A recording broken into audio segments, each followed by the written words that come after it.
menyampaikan mengenai bagaimana sebenarnya intervensi gizi untuk kasus perlemakan hati atau fatty liver. Saya sedikit mereview apa sih sebenarnya peran dari organ hati itu sendiri. Sepenting apa? Nah, kalau kita mereview pelajaran kita zaman dahulu ya, waktu di perkuliahan ataupun teman-teman saat ini masih dalam masa pendidikan, bahwasannya organ hati ini berperan pada banyak fungsi.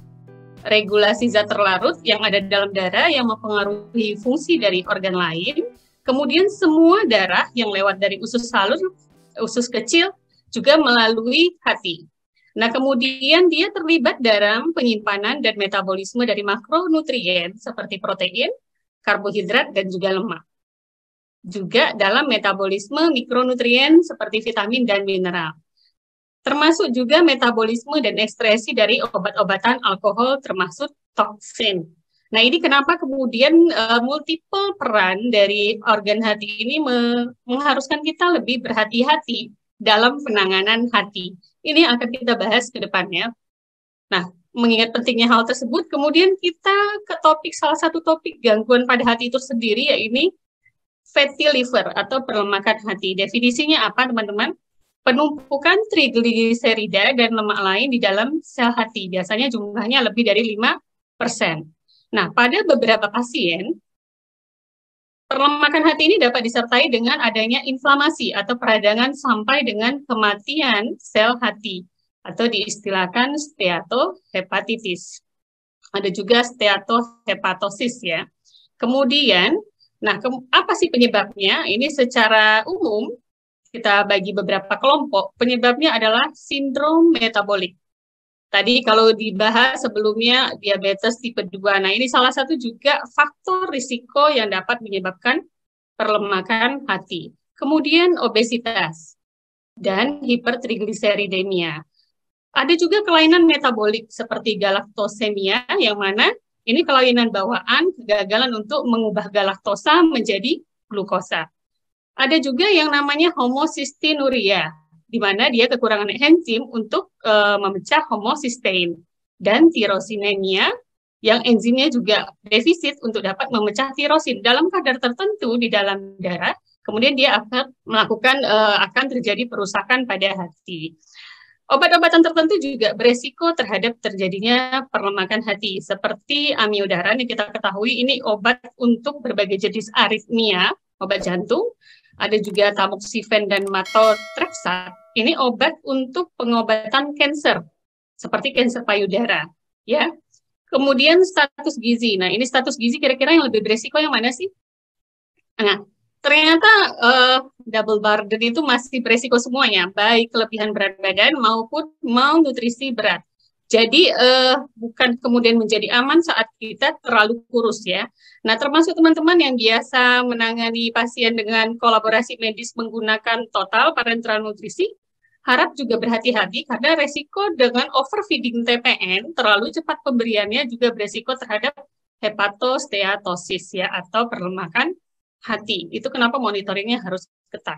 Nah, termasuk puasa, starvasi, prolong starvasi apalagi, ini juga berisiko terhadap perlemakan hati. Faktor lain apa? Nah, penggunaan alkohol. Alkoholik sudah lama ya dikaitkan dengan problem kerusakan hati. Celiac sprue atau penyakit celiac yang kita ketahui, ini penyakit autoimun, dia yang penyakit bawaan, di mana dia gagal atau gejalanya muncul kalau mengkonsumsi sumber bahan makanan yang mengandung gluten. Dan ada juga penyakit Wilson. Nah, ini nih faktor resiko. Tipe perlemakan hati secara umum ada 2, yaitu nanti yang kita akan lebih banyak bahas di nomor 1 ya. NALF, non-alcoholic fatty liver disease atau perlemakan hati ya, yang tidak tergantung dengan alkohol. Nah, lebih dari 55% akumulasi lemak hati sering terjadi pada seseorang yang tidak konsumsi alkohol. Kemudian dapat berkembang menjadi sirosis dan gagal hati. Jadi, kenapa ini menjadi penting untuk kita bicarakan saat ini? Karena progresivitasnya yang buruk kalau tidak ditangani. Nah, yang kedua ini dia perlemakan hati alkoholik. Biasa kalau orang-orang konsumsi alkohol secara berlebihan, kontinu, kemudian ini beresiko untuk kerusakan hati permanen ya. Nah, nanti kita bahas ke depan yang NALF ini atau fatty liver akibat non-alkohol. Bagaimana prevalensinya sendiri? Ini dari Systematic Review tahun 2021 ya, berapa besar sebenarnya kejadian perlemakan hati non-alkohol? Secara global, 25% ini terjadi perlemakan hati pada penduduk dunia. Artinya apa? 1 dari 4 penduduk dunia ini ada perlemakan hati. Besar ya. Jadi kalau kita kumpul di berempat, temen, gengnya, kalau dicek tuh satunya perlemakan hati, besar sekali. Jadi nggak perlu scope, nggak perlu circle yang gede untuk dapat menemukannya. Nah, dari populasi dunia ini ternyata dicek lagi nih, yang NALF itu 90% obesitas itu, yang orang obesitas, dia punya perlemakan hati. Jadi hampir dapat dipastikan juga 9 dari 10 orang yang obesitas, dia beresiko terhadap perlemakan hati. Nah, dari antaranya 3-5% dia berkembang menjadi steatohepatosis, ya. Kemudian ini secara simpel, biar nanti ini karena akan dibahas agak banyak di depan nanti, bagaimana kemudian peran kita sebagai nutrisionis maupun dietitian untuk mengkat progresivitas ini tidak berlanjut. Jadi ini normal liver ya, kita berdoa semuanya semoga posisi hati kita sebaik ini hari ini. Nah, cuma memang ada kondisi yang saat ini yang kita berada di sini ya, fatty liver. Dia simple steatosis, jadi masih simple fatty liver biasa. Dari normal liver ini bisa bergerak menjadi fatty liver yang simple sekitar 20-30%. Dia terjadi akumulasi lemak di hepatosit, tapi tidak terlihat ada pembengkakan ataupun fibrosis. Fibrosis itu jaringan parut. Nah, namun kalau ini tidak tertangani, angkanya 15-25% itu bisa berkembang menjadi NAS, ya, non-alkoholik steatohepatosis atau fibrosis yang udah kelihatan ada jaringan parutnya ini, ya, udah kelihatan ada trauma pada hepatosis, kemudian juga inflamasi, terlihat juga pembengkakan, ya, terbentuk Mallory body. Kemudian dalam waktu kalau ini tidak ditangani, jadi dibiarkan dengan pola hidup yang mungkin juga tidak baik, 10-20 tahun ke depan, dia mungkin saja berprogres menjadi sirosis. Nah, ini tadi, ya memang waktunya kesannya lama ya, oh lama, masih 2 dekade kok, dan jangan kemudian mengabaikan waktu yang lama ini ya, karena ini progresnya nyata. Kemudian bergerak jika ini tidak tertangani dengan baik, 5-10% dia bisa berkembang menjadi sirosis. Nah, ini sirosis ya, kelihatan. Ini udah tahap akhir dari gangguan atau penyakit hati, di mana kemudian hepatositnya kita itu digantikan oleh kolagen, ya. Kemudian, nah ini yang kemudian endingnya 2-5% ini akan berkembang menjadi kanker hati. Kalau sudah ke sini, dia tidak dapat lagi reversible, nggak bisa lagi dibalik kondisinya ya. Nah, ini yang kemudian kegagalan hatinya harus di-replacement dengan transplantasi hati. Pertanyaannya, hati siapa sih yang mau dibagi sekarang ini kan?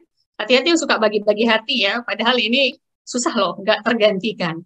Nah, teman-teman kalau melihat panah, ya makin ke sini, memang kecil seolah-olah angkanya ya, ke kanan, tapi ini progresnya nyata.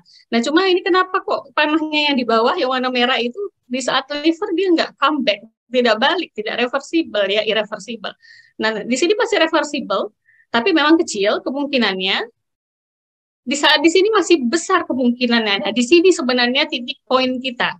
Bagaimana kemudian masih reversible-nya masih imbang antara kemungkinan normal liver ke fatty liver ke healthy liver. Nah, ini yang kemudian bagaimana kita berusaha mengelola manajemen sedemikian rupa agar lebih banyak orang yang berpindah dari titik ini ke sini, ke normal liver. Kalau tadi yang di awal kita bahas bagaimana faktor risiko. Nah, ini faktor kontributor progres, artinya perburukan dari fatty liver dan alkoholik itu sendiri. Obesitas masih memegang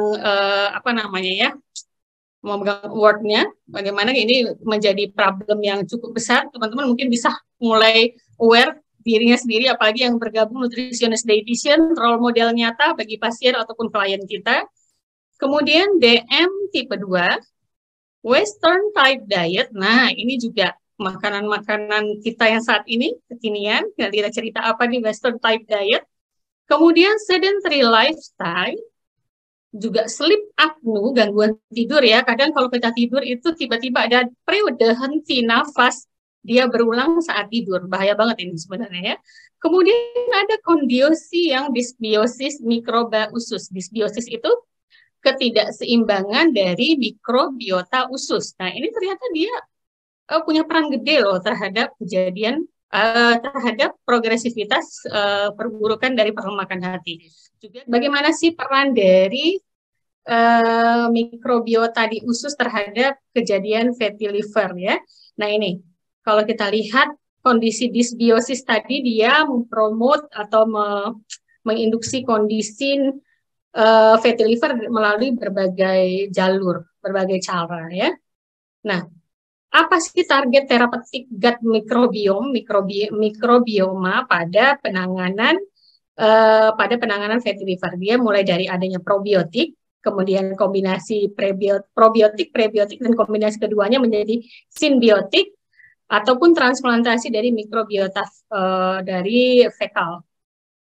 Nah, ini mikrobiom dari usus dapat dia mereverse, membalikan kondisi disbiosis, dan diharapkan dia juga mencegah progresivitas fatty liver menjadi lebih buruk ya. Ada clinical trial, randomized double blind trial, bagaimana probiotik yang di mixture ya terhadap kejadian non-alkoholik fatty liver. Ini ada studi tentang efek probiotik dinilai dari area lemak visceral dengan fraksi lemak intrahepatik.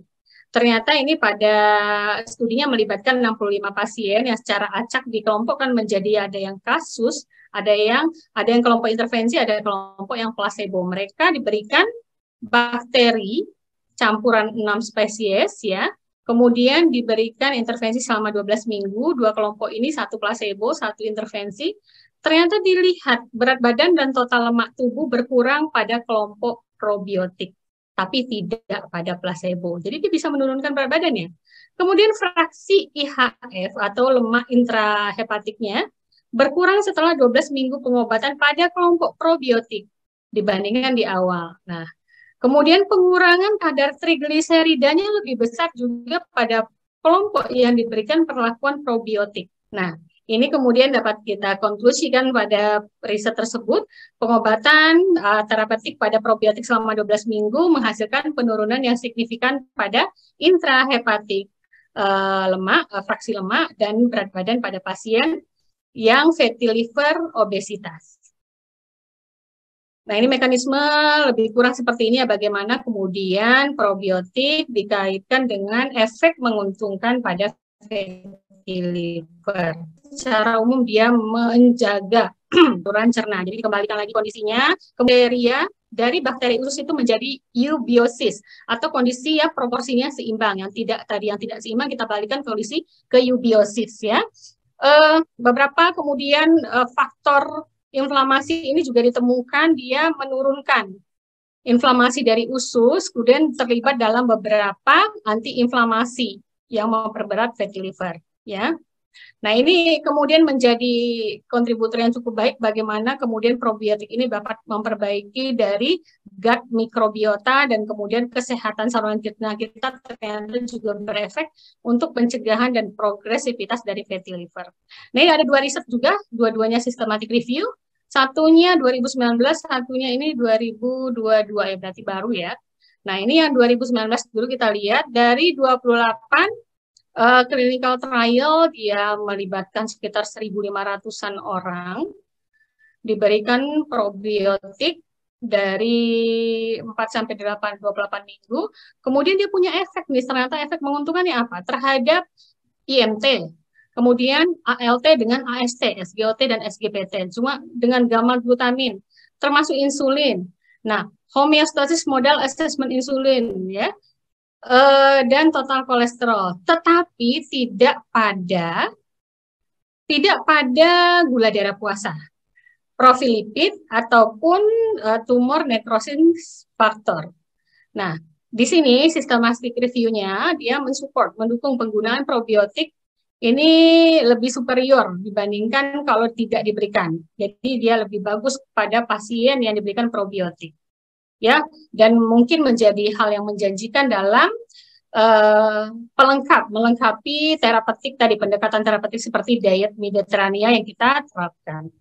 Kemudian di riset 2002 disampaikan bahwa probiotik ini punya efek penurunan regulasi dari lipogenik, oksidatif, dan sinyal inflamasi.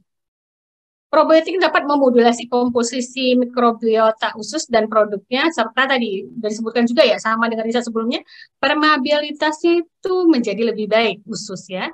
Kemudian kontrol glikemiknya juga lebih baik, serta mengurangi berat dari fatty liver itu sendiri. Nah, potensi hepatoprotektif probiotik terhadap fatty liver ini cukup menjanjikan.